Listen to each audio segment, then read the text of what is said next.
everybody, it's Jordan from Motio Massage Therapy. It's February the 6th, 2019. It is 10:39 p.m. right now in Winnipeg, Manitoba. I've just finished my workday and I figured I'd just finish my workday off doing another video. So today I just wanted to share with you what I was doing, what I did this past weekend. Continued education is very important in the massage therapy field, especially in Manitoba and all across Canada. Your CEUs is what we call them, or continued education credits, is what allows us to keep our licenses up to date and allows us to stay educated and up to date with different protocols, different treatments, different techniques, and makes us a better therapist all around.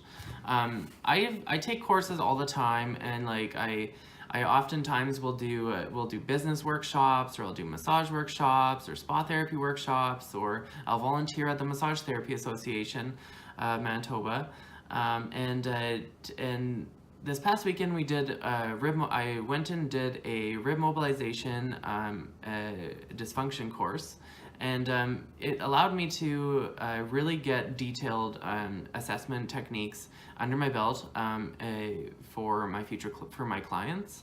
I work with a lot of office workers, mostly office workers is what I end up working with, and IT people, computer people, anyone who basically works at a computer. That's what primarily what my clientele ends up being made up of. I work in a really big, in a 9-story mall in Winnipeg, Manitoba, and in City Place Shopping Center.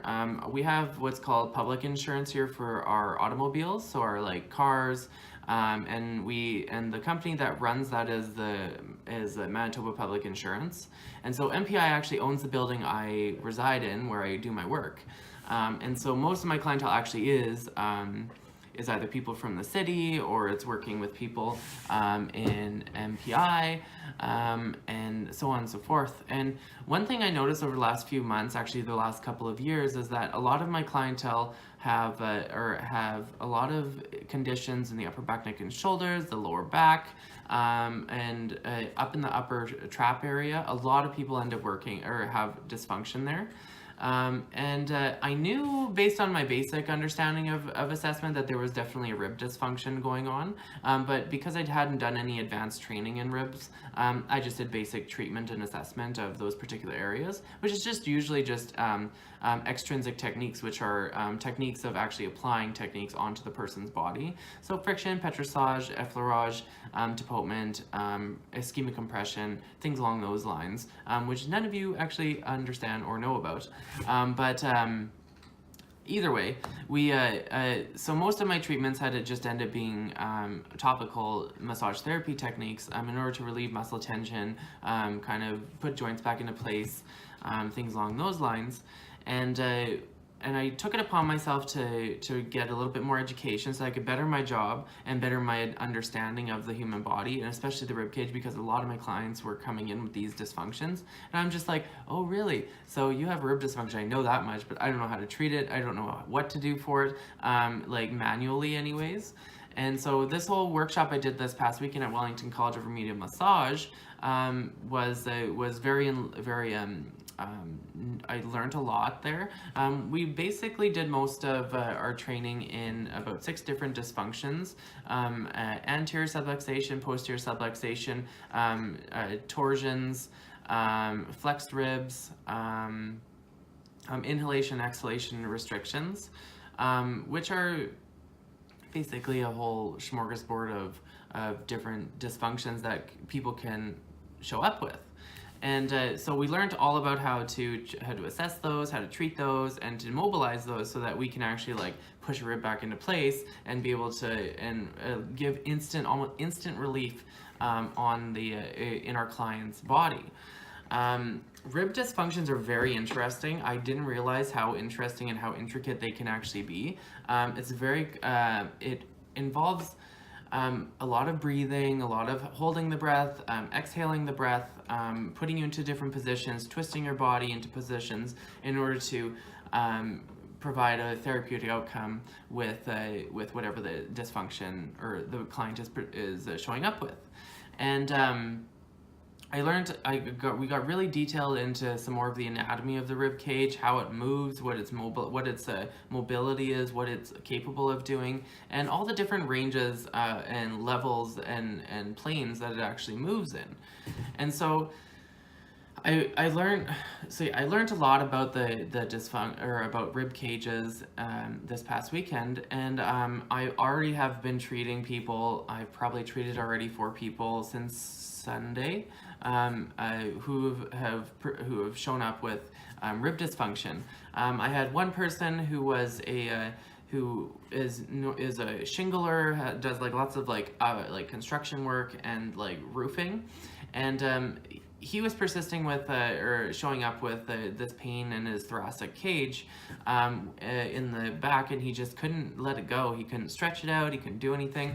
Literally after one mobilization of working in ribs 3 to 5, his pain was instantly shut off. Like it was literally a 0 to 60 difference.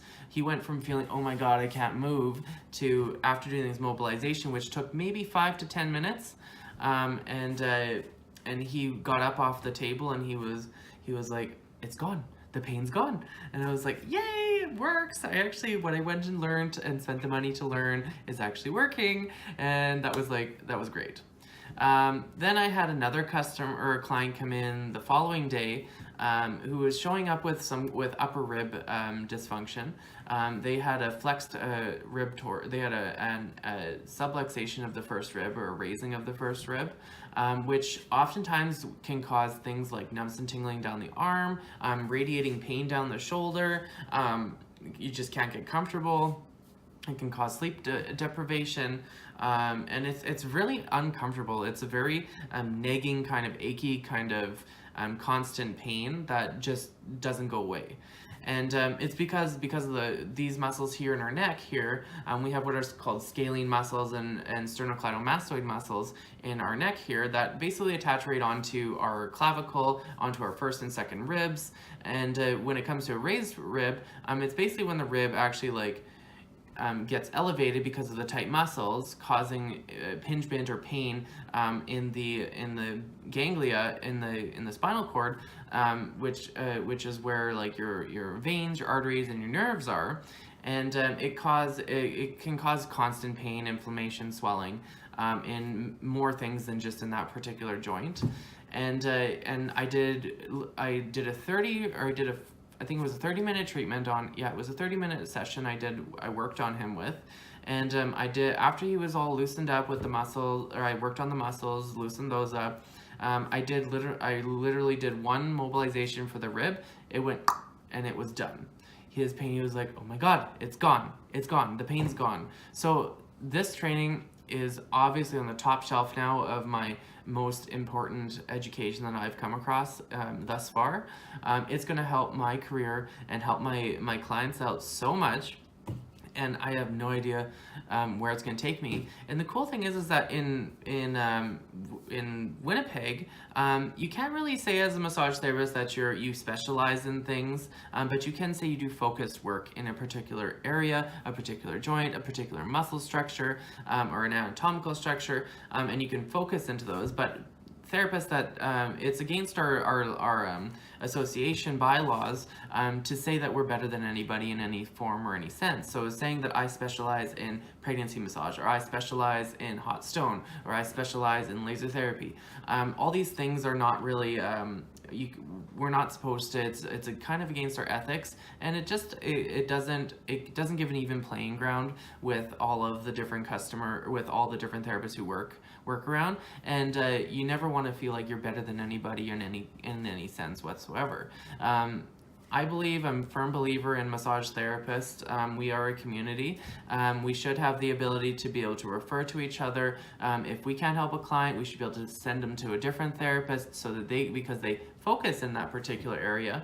And the one thing is that mobilization, rib dysfunction treatments, they're not very common in Winnipeg. A lot of therapists don't focus into that. But in my kind of atmosphere that I work in, it's super important. I think it's totally gonna benefit everybody that I work with, because I'd probably say now that I have this newfound knowledge, I'm now gonna be able to do a 95% better job than what I was able to do at an 80 or a 75% job, because I didn't have the knowledge or the education to back up what I needed to do when it came to rib mobilizations and rib dysfunctions.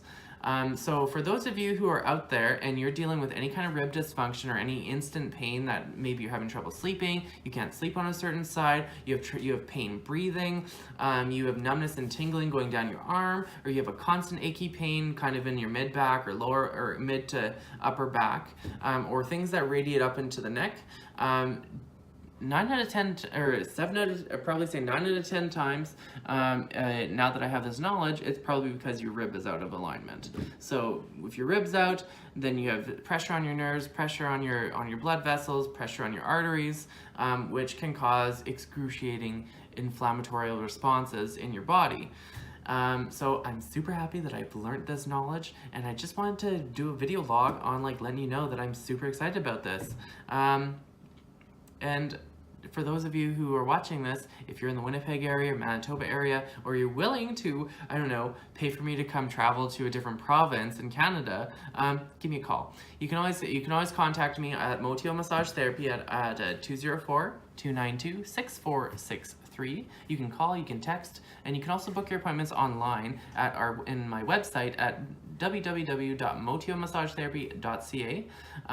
And don't forget, at Motio Massage Therapy, you will rest, relax, and revive. Thank you.